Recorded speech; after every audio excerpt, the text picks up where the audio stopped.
വാസ്തുപ്രകാരം വിദ്യാഭ്യാസത്തിന് എത്രത്തോളം പ്രാധാന്യമുണ്ട്? പിന്നെ വീടിന്റെ ഏതെങ്കിലും ഒരു ദിക്ക് വിദ്യാഭ്യാസത്തെ സൂചിപ്പിക്കുന്നുണ്ടോ എന്നൊക്കെ ചോദിച്ചാൽ ഉറപ്പായിട്ടുമുണ്ട്.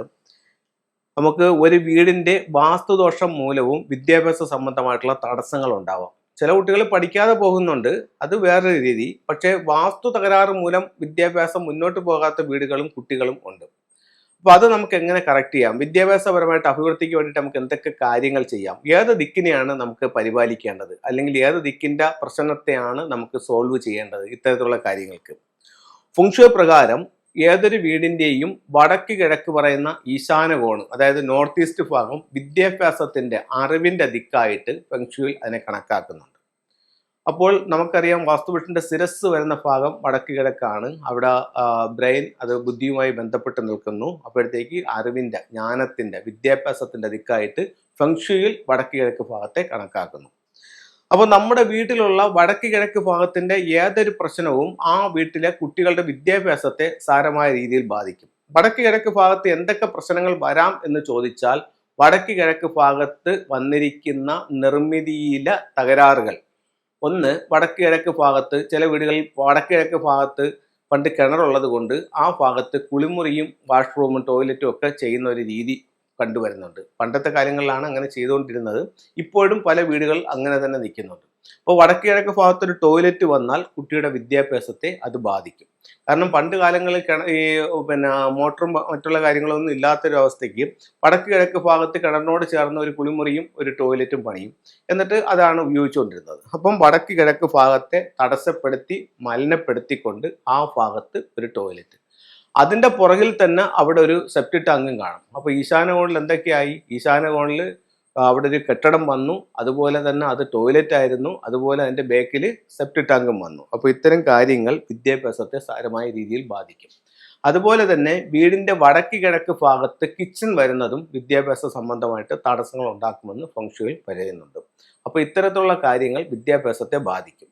വടക്ക് കിഴക്ക് ഭാഗം വൃത്തിയായി സൂക്ഷിക്കുക. ഈ ഭാഗത്ത് ഭാരം വയ്ക്കാനോ മറയ്ക്കാനോ മറ്റ് നിർമ്മിതികൾ, ചെടികൾ, മരങ്ങൾ എന്നിവ പാടില്ല. അവിടെ വൃത്തിയായും ശുദ്ധിയായും സൂക്ഷിക്കാം.